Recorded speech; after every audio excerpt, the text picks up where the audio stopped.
my name is Kessy and welcome to my second English speaking video.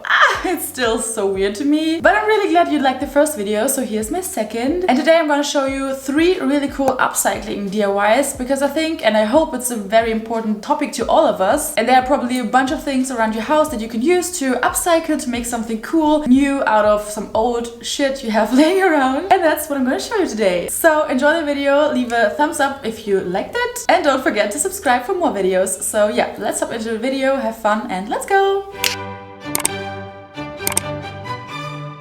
Alright, let's go. I think everybody watching this video right now, including me of course, have some old jeans in our closets that we just don't wear anymore. Like this one, it's cute, but at the same time it's boring. There's nothing special about it. And then I saw this TikTok of this girl with her jeans and I thought, they're so cute, I want to try this myself. So what we need for this DIY is some chlorine, but you have to be really careful with it. It's a chemical, so take care of your surface, cover your table with something, open the window for some fresh air, or go outside to your backyard if you have something like that. That's probably the best thing you can do. And then we start by putting a trash bag into one leg of the jeans. This will protect the back side of the jeans once we put on some chlorine on the front side. And for that I'm gonna mix up some chlorine with a little bit of water so the jeans will not turn super white but more like a lighter blue. You will see it once it's dried, but first let's put it on. So dip your brush into the water chlorine mix and then start with this design. It's like waves, but they don't have to be all the same. Some of them can go higher and lower and more wobbly, just like however you want to.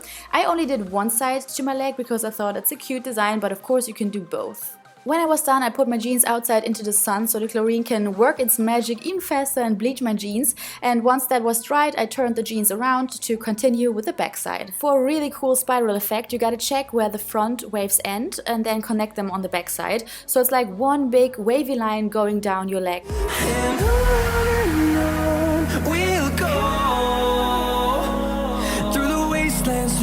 Once it's all dried, we can move on to the next step, and therefore we need some paint, some white paint. Of course you can use some fabric paint, but from my experience acrylic paint will do the same job. Because of all of the DIYs and paintings I've done before, I already got so much paint accidentally on my clothes and it will never wash out. It doesn't matter how many times I put it into the washer, it's still permanently on my clothes. So yeah, that's why in my experience acrylic paint does the same job as fabric paint, unfortunately.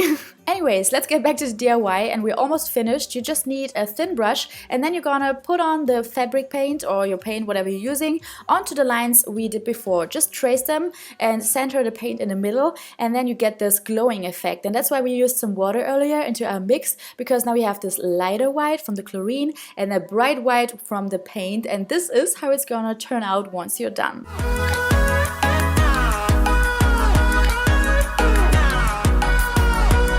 On a scale from 1 to 10, this is an 11 for me. I'm obsessed with these jeans now. It feels like it's a new pair, but in reality it's just an old one that I painted. It's crazy what an upcycling project can do. And I think it's a really cool inspo there. So I'm really close to it. But yeah, I have my own twist on it because I only have one leg. I really suggest you try it out yourself and let me know how it went on Instagram. You can send me pictures or tag me in your photos. When there's so many things that I keep in. Let's move on to this next DIY, and here I'm going to show you a really cool way to upcycle your old vases that you don't use anymore because you maybe don't like the color or something, but with only a few steps they become a really cute new decor piece at your home. And all you need for that is acrylic paint, a cup, brushes and baking soda. Yes, you've heard it right, baking soda from your kitchen. First of all, you're gonna decide on your colors. I chose black and then I mixed up 2 other colors. One of them was more brownish, the other one was more of a red tone, and then you're gonna add the baking soda. And this will give you such a cool effect and make the vases look like they are made out of terracotta and really fancy. For the amount of acrylic paint that you can see here in my containers, I used about 1 tablespoon of baking soda in each of them, but it's more of like a feeling. You will get the hang out of it and then you know how much you want to put in. But the rule is the more baking soda you put into your colors, the more textured it will get. Really important, make sure that you are using a container that's big enough, because once you put in the baking soda, the color will inflate. Like you can see here in my time lapse, it's so much fun to watch. But don't worry, it's normal because of the baking soda reacting with the water from the color. So yeah, just punch in there with your brush and it will deflate immediately again, and then you can keep on painting. Oh, and this hand is my boyfriend coming into my YouTube room and telling me that he wants a black vase because he loves black. He's obsessed, like I am with pastels. He's obsessed with black. He only wears black in his normal everyday life for like 90% of the times. So I thought, yeah, I'm gonna do him a favor and paint him a black vase. For some of the colors I had to use 2 layers of paint because the first one was a little bit see-through, so keep this in mind. If you're mixing colors, then make enough of it so you have the chance to repaint over it again after a few minutes, after the first layer dried. And this is what you should get. It's so pretty, I swear. In real life it's even more fancy and cute because of the texture, and you can see and feel it, and they look so, yes, so nice and a little bit expensive and old, but in a good way. And yeah, I just love them as my new decor. When there's so many things that I keep in. Why? Why is the only question that comes to my mind if I see this sweater that I bought for myself. I mean, it's cute, but not for me. It's totally not my style, and I don't know why I ever bought this. But I'm pretty sure that all of us have at least one piece in our closets that looks like this, or something that you don't wear anymore because maybe it's stained or something, or it's just old and you don't like it anymore. Then use it for this DIY. It's so cute. For the first step, you need something round, like this, for example, my disco ball that I painted in my last video. If you missed it, then watch the video after this one. It's Painting Against Boredom, and this is one of my paintings. And the size of it is just perfect for this DIY, but you can also use a plate or something else that's round and fits on the front side of your sweater. Take a marker and trace the outlines of the round object, but leave a little extra space to it so we have more fabric to work with, and then cut it with your fabric scissors. But of course, to make a pillow out of your sweater, we need 2 sides. So take the back side of your sweater and do the exact same thing, and then we need our hot glue for the next step. Place your 2 sweater pieces on top of each other, but make sure that the nice side, so the outside of the sweater, is inside, facing each other.